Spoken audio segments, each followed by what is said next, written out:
제가 하나님의 말씀을 봉독해 드린 후에 이영우 목사님 나오셔서 말씀을 전해 주시겠습니다. 오늘 주시는 하나님의 말씀은 창세기 12장 1절부터 9절까지입니다. 제가 가진 성경으로 14페이지입니다. 창세기 12장 1절에서 9절.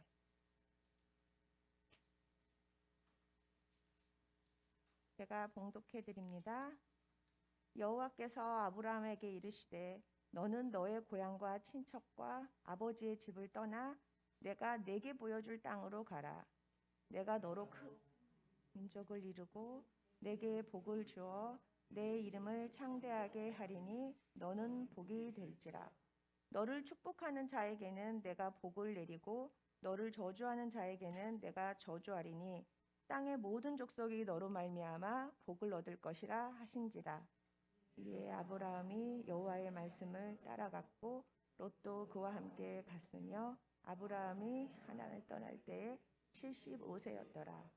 아브라함이 그의 아내 사레와 조카 롯과 하란에서 모은 소유와 얻은 사람들을 이끌고 가나안 땅으로 가려고 떠나서 마침내 가나안 땅에 들어갔더라. 아브라함이 그 땅을 지나 세겜 땅 모래 상수리 나무에 이르니 그때 가나안 사람이 그 땅에 거주하였더라. 여호와께서 아브라함에게 나타나 이르시되 내가 이 땅을 내 자손에게 주리라 하신지라. 자기에게 나타나신 여호와께 그가 그곳에서 제단을 쌓고 거기서 베델 동쪽 산으로 옮겨 장막을 치니 서쪽은 베다리요 동쪽은 아이라. 그가 그곳에서 여호와께 제단을 쌓고 여호와의 이름을 부르더니 점점 남방으로 옮겨갔더라. 아멘.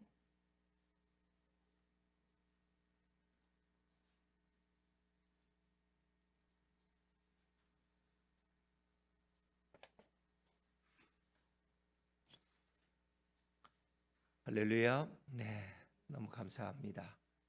우리가 첫 새벽을 우리 주님께 드릴 수 있다는 것은 복되고 너무 감사한 일이죠. 오늘 아주 이렇게 사회를 또 맡으신 분들, 또 이렇게 기도를 아주 은혜롭게 해주시고, 또 이렇게 반주도 우리 또 김정민 목사님이 또 와서 해주셔서 너무 감사합니다.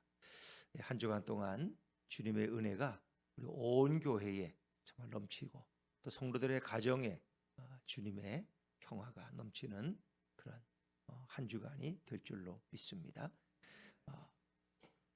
우리가 성경에서 찾아보는 믿음의 조상을 말하라면 우리는 쉽게 아브라함을 생각할 수 있습니다.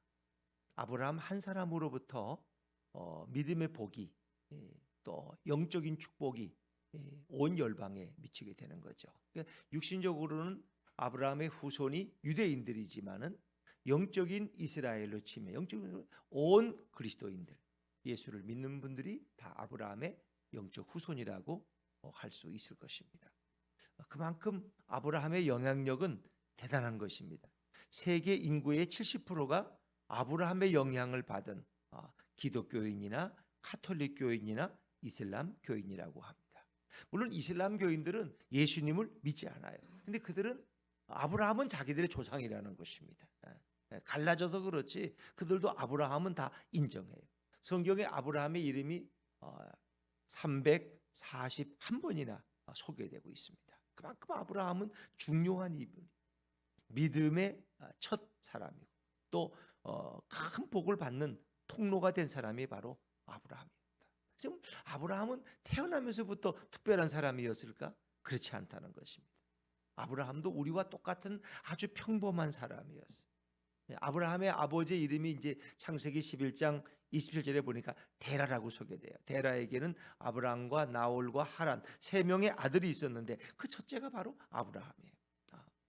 그래서 아버지 데라의 직업은 이 갈대아 우르에서 우상 제조업을 하는 사람이었어요.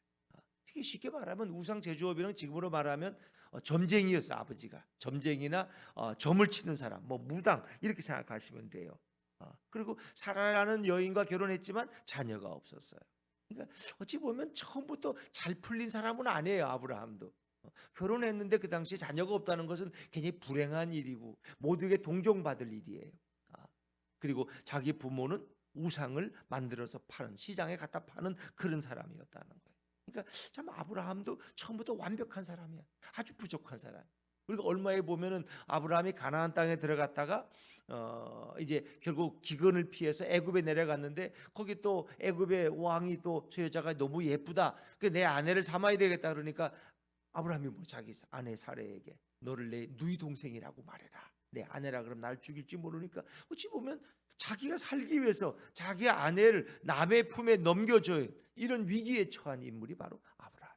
우리는 웬만하면 자기 아내를 어떻게 이런 생각은 못 하잖아요. 내가 죽으면 죽었지, 내가 지켜야지. 근데 아브라함은 쉽게 그런 생각. 그러니까 아브라함은 처음에 아브라함은 많이 부족했어요. 그러나 아브라함이 이런 하나님의 부름 속에서 여정을 이어가면서 하나님의 음성을 듣고 그의 믿음이 점점 자라가는 모습을 볼 수가 있어요. 그래서 아브라함을 우리는 우리 믿음의 조상이다, 축복의 통로다 그렇게 이야기할 수 있는 거예요. 어느 날 하나님께서 아브라함을 찾아오셨어요. 그리고 그에게 말씀하셨어요. 자, 우리 오늘 창세기 12장 1절 말씀을 한번 돌아가실 거예요. 창세기 12장 1절입니다. 시작. 여호와께서 아브라함에게 이르시되 너는 너의 고향과 친척과 아버지의 집을 떠나 내가 내게 보여줄 땅으로 가라. 하나님이 아브라함을 찾아오셨어요. 그리고 말씀하셨어요. 하나님이 우리를 어떤 방법으로 부르실까? 목회자의 설교를 통해서, 때로는 또 방송에서 나오는 어떤 기독교 방송의 어떤 메시지를 통해서, 또 누군가를 통해서 권면을 통해서, 또 내가 기도하는 가운데, 또 내가 어떤 사건을 통해서 주님 우리를 부르실 수 있어요. 주님이 주시는 사인은 다양한 것입니다. 그런데 하나님이 아브라함을 부르셨어요. 그것은 떠나라는 것입니다. 내 고향과 친척과 아버지의 집을 떠나서 내가 내게 보여줄 땅으로 가라는 것입니다. 근데 그냥 가라는 게 아니에요. 거기에는 하나님의 축복이 약속되어 있어요. 하나님이 우리를 다 부르셨어요. 에베소 1장에 보면 만세전에 그리스도 예수 안에서 여러분과 저를 하나님이 부르신 거예요. 부르실 때 그냥 부르시는 게 아니야. 하나님은 복 주시기 위해서 부르시는 거예요. 그의 삶을 변화시키기 위해서 부르시는 거예요. 하나님 우리를 나쁘게 하려고 부르시는 일이 없어요. 아브라함을 부르셔서 하나님은 축복의 조상으로 삼기를 원하셨다는 것입니다. 자, 하나님이 그를 부르셔서 어떤 일을 이루시기를 원했을까? 자, 우리 2절과 3절 말씀, 2절과 3절 말씀을 한번 이어서 같이 읽어봅니다. 시작.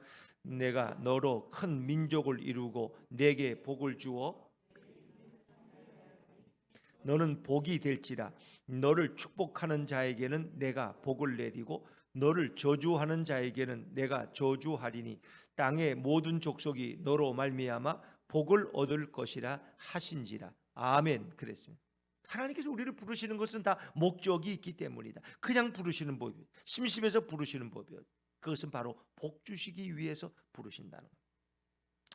세상 권력자들은 누군가 필요하면 불러서 사용합니다. 뭐 장관의 자리도 주고 국회의원도 비례대표로 맡기고 하는데 그 사용 용도가 끝나면 어떻게 해요? 그냥 버려.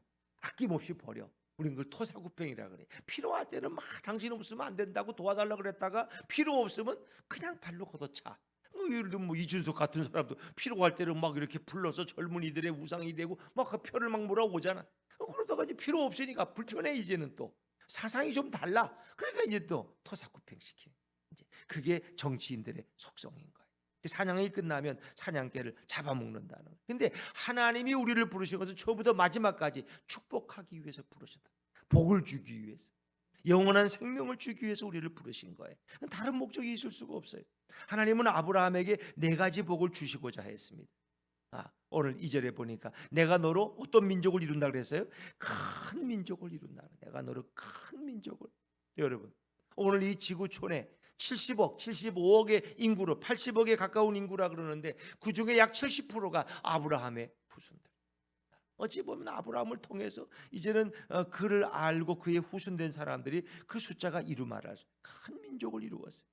육신적인 후손은 유대인들이고 영적인 후손은 모든 믿는 자가 거기에 속하고 있는 거예요. 되게 우리는 어떤 가정에 가면 그런 얘기를 전에 신방 가면 그래요. 이제 뭐 권사님 자녀들이 이렇게 많아. 예전에는 뭐 5남매, 6남매, 7남매 나니까. 근데 그 권사님이 그래요. 제가 처음 이 집에 시집 올 때 이 가문에 예수 믿는 사람 아무도 없었다는 거야. 자기 혼자밖에 없었대. 혼자. 근데 그때는 드러내지도 못하고 조용히 그냥 예수를 믿다가 나중에 좀 이렇게 이제 시부모님들의 사랑을 받게 되고, 그래서 허락을 받고 주일날 교회 가야 돼. 그리고 이제 아이들을 교회 데리고 가고, 그러다 보니까 연로해지시니까 시아버지 시어머니도 또 이렇게 위로했더니, 아이 며느라 너가 가는 교회 나도 가고 싶다. 그래서 온 가문이 예수를 믿게 돼. 이게 그러면서 오늘 이 우리 가문에 목사님이 몇 명이고 장로님이 몇 명이고 안수 집사가 몇 명이고 이런 자랑을 하는 거예요. 그러니까 100년 전만에 뭐 얼마 전만 해도 자기 혼자밖에 없었는데 지금은 이렇게 온 가족이 예수를 믿게 되었다. 자, 어느 가정에 가니까 하여튼 3대가 지나고 나서는 이제 60명이 예수를 믿는다. 뭐 그런 가정이다. 자, 큰 민족을 이룰 것이다. 하나님의 축복의 족속. 또한 내게 복을 주어 내 이름을 창대하게 하리라. 창대하게. 그 이름, 아브라함의 이름을 모르는 사람이 없을 정도로. 성경에서 아브라함은 열국의 아버지, 또 선지자, 하나님의 방백, 또 여호와의 종, 또 하나님의 벗. 하나님께서는 아브라함을 자기 친구라고 말씀하실 정도로. 그게 아브라함은 정말 존귀한 이름이 되었다는 거예요. 그것만 아니에요. 또 2절에 보니까 내게 복을 주어 내 이름을 창대하게 하리니 너는 복이 될지라. 예전 성경에는 복의 근원이 될지라. 근데 지금은 복이 될 것이다. 뭐 같은 얘기예요. 이건 복의 샘터가 되는, 복의 뿌리가 된다는 거예요. 복을 나누어 주는 통로가 될 것임을 의미하는 것입니다. 땅의 모든 족속이 너로 말미암아 복을 얻을 것이라. 이제 이 복은 어떤 복일까? 영적인 복, 물질적인 복도 포함되지만 영적인 복도 포함되는 거예요. 왜? 아브라함의 후손 가운데 오시는 분이 누구예요? 예수 그리스도. 아브라함의 후손 가운데 오실 그 예수 그리스도를 통해서 온 인류가 복을 받게 되는 거예요. 그들의 모든 죄가 사함을 얻고, 그리고 그들이 천국 백성이 되는 복이 임한다는 거예요. 지구촌의 모든 민족의 죄를 해결받게 된다는 거예요. 할렐루야. 그 아브라함이 복된 거예요. 내 시대에 받는 복만이 아니라 내 후손 가운데 오는 예수 그리스도를 통해서 그런 놀라운 복이 임할 것이다. 임할 것이다. 창세기 3장 15절이 이제 우리가 원복음이라 그러는데, 아담이 아담하고 뱀의 꾀임에 넘어가가지고 이제 선악과를 따먹었어요. 하나님이 이 뱀을 저주하는데, 창세기 3장 15절에 보면은 아주 놀라운 말씀이 있는데, 잠깐 우리 12장을 접어두고 3장 15절 한번 찾아볼까요? 앞으로 조금만 가면 되겠죠? 창세기 3장 15절.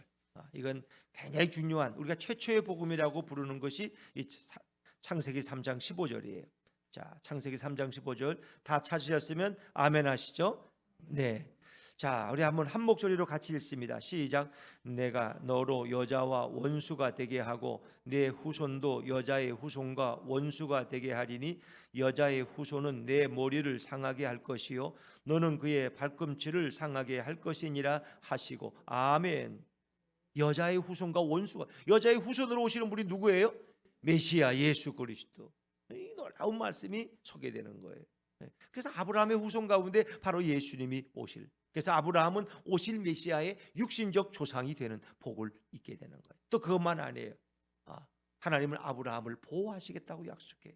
이 3절에 보니까 너를 축복하는 자에게는 내가 복을 내리고 너를 저주하는 자에게는 내가 저주하겠다. 하나님께서 아브라함을 보호하신다. 아무도 아브라함을 해칠 수가 없어. 아브라함을 저주하는 자는 나도 그를 저주하고, 아브라함을 축복하는 자에게 나도 그를 축복하겠다. 그러니까 모든 사람이 아브라함을 우르르 보고 존경하고 사랑하게 되는 거예요.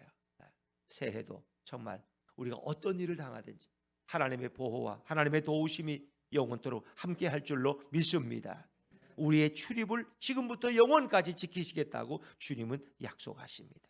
그래서 하나님은 아브라함을 향한 놀라운 계획을 가지고 계셨어요. 아브라함처럼 부르신 우리들에게도 주님은 그런 놀라운 계획을 가지고 계시는. 그래서 우리 믿는 사람들은 어떤 일을 당해도 우리 하나님 앞에 나아가서 기도하고 주님을 의지하는 거예요.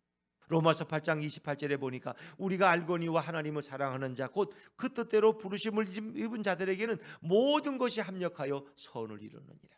우리 믿는 자들에게는 그것이 비록 힘들고 어려운 일도 그것이 결과적으로 보면 다 선한 열매를 맺게 하신다는 거예요. 그때는 불행처럼 보였는데, 그것은 고난이요 아픔이요 시련처럼 보였는데, 나중에 보니 그것이 다 합력해서 하나님께 영광이 되고 내 믿음의 유익이 되더라는 거예요. 이게 하나님이 하시는 놀라운 섭리입니다. 이 역사는 누가 이끌어 가시기 때문에? 하나님이 이끌어 가시기 때문에. 이제 우리는 아브라함과 같은 이 약속의 축복을 받기 위해서 어떻게 우리는 한 해를 살아야 될까? 올 한 해 우리는 먼저 하나님의 약속을 믿고 우리는 살아가야 될 것입니다.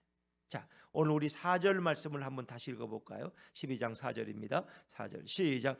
이에 아브라함이 여호와의 말씀을 따라갔고 롯도 그와 함께 갔으며 아브라함이 하란을 떠날 때 75세였더라. 아멘. 아브라함이 여호와의 말씀을 따라갔어요. 이제 우리의 삶은 하나님의 말씀을 따르는 삶이 되기를 주의 이름으로 축원합니다. 우리는 다른 거 따라가지 않아. 뭐 신문 보고 따라가고 방송 보고 따라가는 게 아니야. 소문 듣고 따라가는 게 아니라 하나님의 말씀을 따라가는 거야. 하나님의 말씀. 말씀의 인도를 받는 거예요. 왜? 주의 말씀은 내 발의 등이요 내 길의 빛이니이다. 하나님의 말씀은 바로 우리 앞길을 인도하는 조명이 되고 등불이 된다는 것입니다. 하나님의 말씀을 따라가고 또 누구도 그와 함께 따라가서요. 롯도 그와 함께 따라가서. 어떤 분이 그래. 사람들이 목사님 성경에 로또가 나온다는데 로또 아세요? 성경에 뭔 로또가 나와? 그랬더니 목사님 그거 모르시는구나. 내가 알려드릴게. 그들이 바로 12장 4절을 가르쳐 주더라고. 롯도 그와 함께 갔으며 로또. 여러분 예수를 믿으면 로또보다 더 놀라운 이런 역사가 임할 줄로 믿습니다. 아브라함의 조카 롯도 아브라함과 함께 갔다는 거예요. 그래서 그는 75세의 부름을 받아. 75세. 그리고 아브라함은 위대하게 쓰임받는, 위대하게 100세의 자식을 낳고 그렇습니다. 거기에는 나이에 상관이 없다는 것이죠. 하나님은 그를 통해 새로운 역사를 이끌어가는 거예요. 얼마든지 우리 인생에는 굴곡이 있을 수 있어요. 75세에 뭐 부름 받아가지고 뭐 하려? 아니 모세는 몇 살에 부름 받았어요? 모세는 80세에 80세. 그리고 40년을 더 사용하셨어. 120세까지 하나님 부르실 때까지. 우리 인생이라는 건 나이가 상관이 없어요. 주님이 부르시면 여러분도 저도 저를 너무 무시하지 마세요. 하나님이 저를 또 어떻게 사용할지도 몰라. 꺼져가는 등불 같은데 이제는 또 하이 목사님이 뭐 은퇴가 가까운데 근데 하나님이 사용하시면 뭐 어떻게 사용할지 누가 알겠어요. 우리의 인생은 주님의 손에 붙들을 때 주님이 그를 사용하시는. 특별히 이 약속을 믿고 따라간다는 건 결코 쉽지 않았다는 것이 왜냐하면 그때 갈대아 우르라는 것은 큰 도시였다 그래요. 인구가 한 20만에서 25만. 그리고 지금 이렇게 보면은 이미 상하수도 시설이 있을 정도로 굉장히 발전한 문명을 가지고 있대. 그러니까 우리가 보면 아브라함 시대에 어떻게 이렇게 상하수도가 있었을까 상상이 안 되는데 생각외로 하나님은 인간에게 많은 지혜를 주셨어요. 그럴 때 이미 그런 거.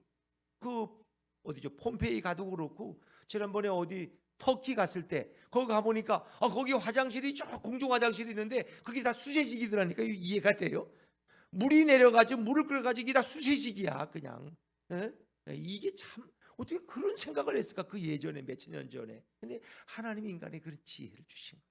근데 그 지혜를 인간이 나쁜 데 다 사용한 거죠. 근데 아브라함은 이 문명의 도시를 떠나서 오히려 가나안 땅 아주 시골 같은 그런 곳으로 떠나야만 했어요. 근데 하나님이 왜 아브라함을 갈대아 우르에서 떠나라고 했을까? 그건 이유가 있어요.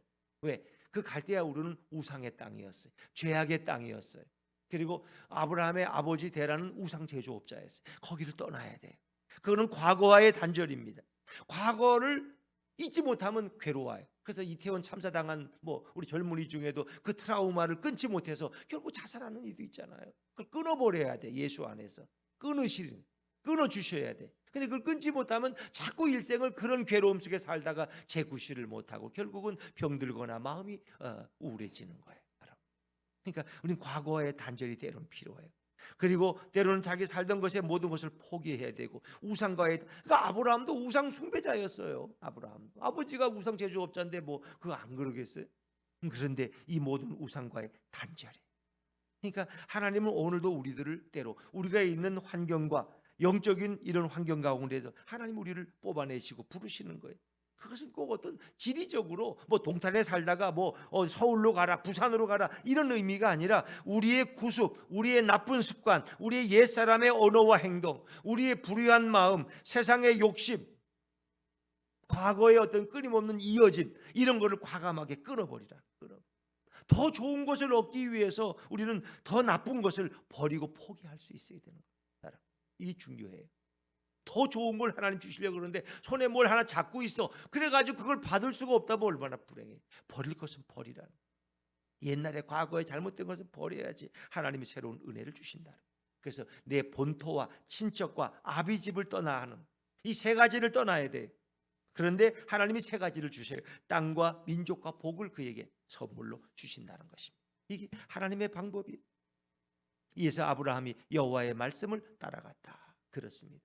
사랑하는 여러분, 올 한 해도 우리가 하나님의 말씀을 따라가는 그런 이 새해가 되기를 간절히 바랍니다.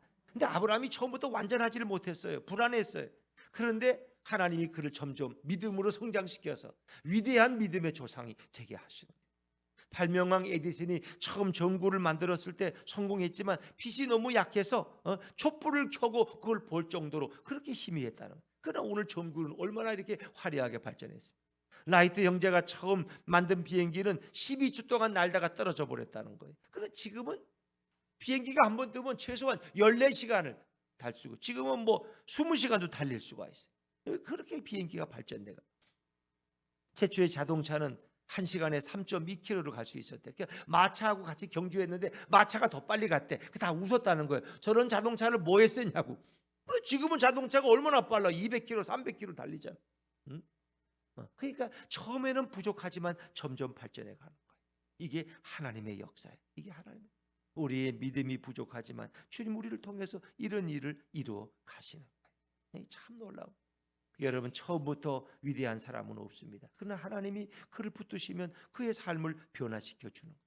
제가 전에 알던 어떤 박노수라고 하는 감리교 목사님이 계시는데 그분이 아주 성경에 대한 해석한 아주 해박해요. 그 성경을 자기가 새로 번역을 해서 바른 일의 의미를 만들 성경을 만들 정도로 굉장히 해박한 분인데 그분은 처음부터 그런 목사님이 되시는 분이 아니었어요. 그분이 한 번 이제 만나서 얘기를 하는데 그 자기 과거 얘기를 하는 거예요. 자기 집에는 아주 시골에 이렇게 어렵게 살았다는 거예요.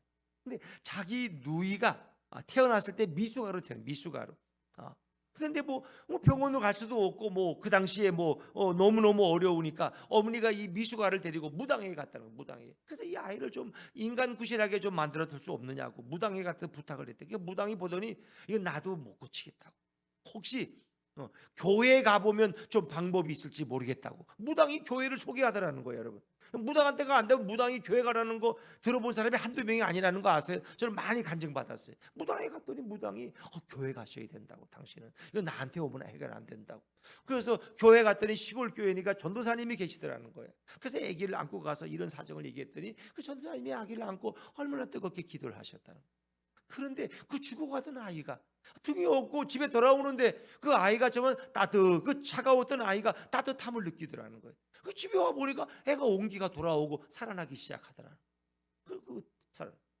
참 그리고 너무 열심히 예수를 믿었는데 그 가정이 결국 그 가정에서 이렇게 박노수라는 목사님이 나와서 성경도 번역하고 그 일을 하게 됐다라는 거예요. 처음에 교회 갈 때 그분이 할 일을 부적을 떼버리고 우상단지를 깨뜨렸다는 거예요.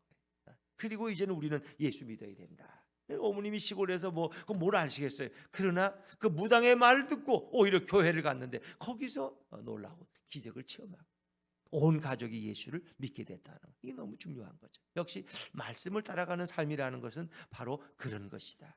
하나님은 오늘도 말씀을 통해서 우리 삶을 인도해 가기를 원하십니다.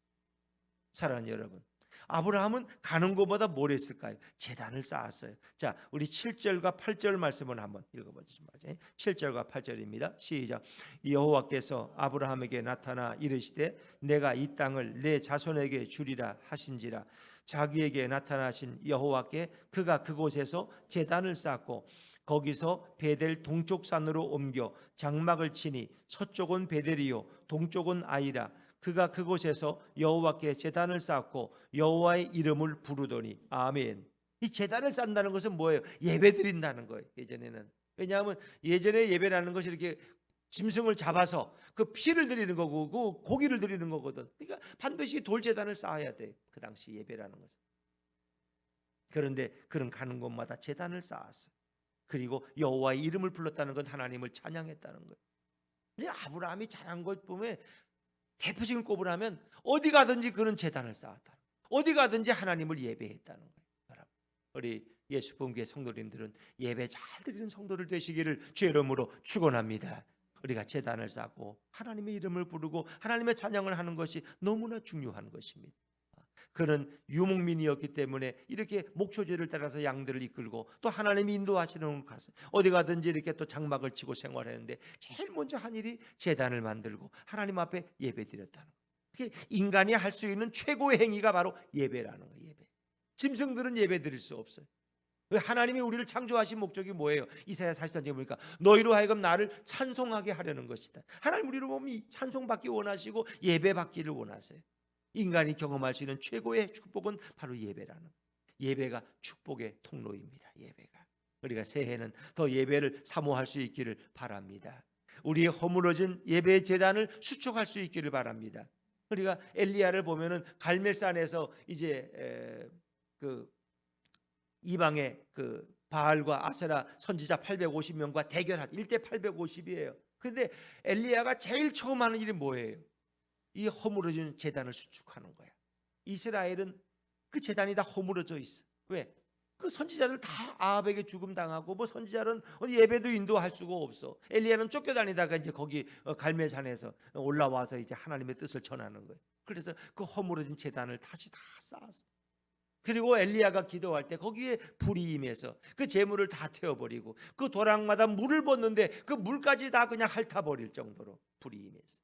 그러니까 바알과 아세라 선지자의 제단에는 그렇게 하루 종일 소리를 치고 노래를 불렀지만 거기는 아무런 일도 일어나지 않은 거예요. 우리 그리스도인들이 어디 가든지 하나님을 예배하고 하나님 앞에 기도에 무릎을 꿇을 때 주님은 그곳에도 계시고 여러분을 도우시고 여러분에게 은혜를 부어줄 줄로 믿습니다. 이 예배가 너무 중요한 거예요. 예배는 그냥 형식이 아니에요. 주님을 이곳에 계신 주님 앞에 내 삶을 드리는 것이고 그분을 찬양하는 거예요. 여러분 예배를 포기하지 마세요. 우리의 허물어진 제단을 회복하십시오. 우리의 허물어진 찬양을, 우리의 허물어진 기도를 회복하십시오. 예배의 회복이 바로 영적인 회복이고 내 인생의 회복이고 내 삶의 회복이 될 줄로 믿습니다. 예배가 끊어질 때, 예배가 사라질 때, 제단이 허물어질 때, 그냥 방치해둘 때 내 인생도 파괴되는 것입니다. 내 가정이 파괴되는 것입니다. 내 자녀들의 삶도 아무도 미래를 보장할 자가 없는 것입니다. 예배하는 자가 있다면 그가 허물어진 지하실 방에서, 그가 오두막집에서 비록 하나님의 이름을 부르고 예배할지라도 하나님은 그의 음성을 듣고 그와 함께 하시고 임재하시는 거예요. 이게 하나님의 역사 아닙니까? 아브라함은 어디 가든지 예배를 포기하지 않았어요. 아브라함의 삶은 축복을 위한 떠남이었어요.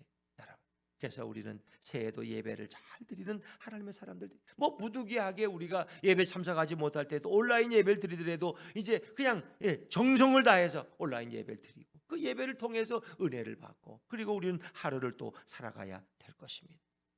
하나님이 아브라함을 부르신 것처럼 오늘 우리들을 부르셨습니다. 특별히 저는 예수품 교회가 이렇게 이제 1월 20일이 되면 창립 4주년이 되는데 이 처음 이렇게 우리 교우들이 나와서 사회도 보고 기도도 하고 성경 봉독도 하는 게 얼마나 감격스러운지 몰라.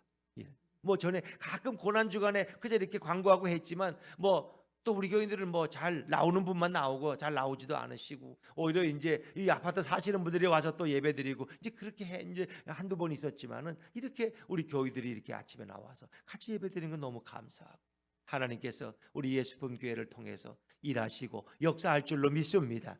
여러분에게도 정말 이 한 주간이 축복의 시간이 되었으면 좋겠습니다.